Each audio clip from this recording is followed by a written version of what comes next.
ateliers de la gare sont nés en même temps que Gares et Connexions pour accompagner ce grand projet qui consiste à valoriser les gares.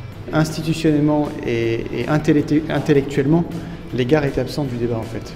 Et aujourd'hui, avec l'ouverture du système, la multiplication des acteurs, on a besoin aussi d'un éclairage sur ce que signifient les gares.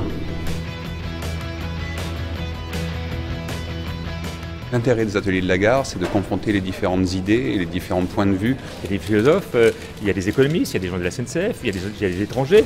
Et donc c'est cette variété et de qualité de personnes qui fait qu'on a une vraie richesse dans les présentations qui sont faites. Ce sont les échanges d'opinions, la différente façon de voir les choses, comment on peut évoluer, comment on peut améliorer les services. Ça permet justement d'écouter ce que disent les clients en fait, du système.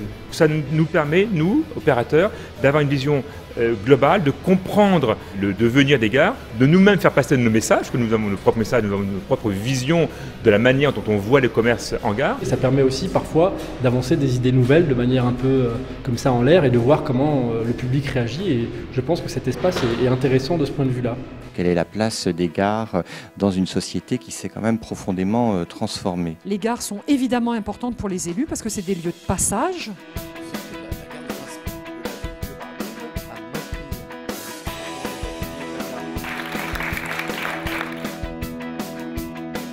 Je viens effectivement régulièrement aux ateliers de la gare parce que c'est un lieu sur un format assez court, assez dynamique.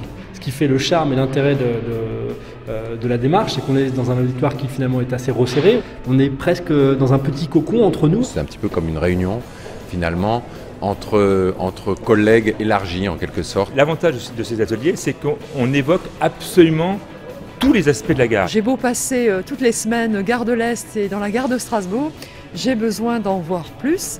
Et donc c'est avec bonheur que je reviens évoquer aux ateliers de la gare ces enjeux, ces défis portés aujourd'hui par Gares et Connexions avec beaucoup d'énergie, mais il y a beaucoup de choses à faire. Ça nous permet d'imaginer ce que pourraient être les gares dans 10, dans 15 ou dans 50 tout simplement. Et en se projetant, finalement on s'y prépare mieux. C'était un pari et aujourd'hui on a une sorte de club d'habitués qui nous suivent autant sur Twitter d'ailleurs que physiquement une fois toutes les 6 semaines autour des différents thèmes qu'on a pu traiter sur ce grand thème des gares. Et j'en veux pour preuve que ceci a fonctionné, que d'autres et pas des moindres nous ont copié. Vous avez désormais des ateliers à la Poste et puis surtout à EDF maintenant. C'est une très bonne idée. J'étais vexé de ne pas l'avoir eu avant eux. J'ai trouvé que c'était d'un haut niveau, c'est extrêmement intéressant et j'ai appris énormément de choses. En 4e saison, ça ferait pas de mal. Hein.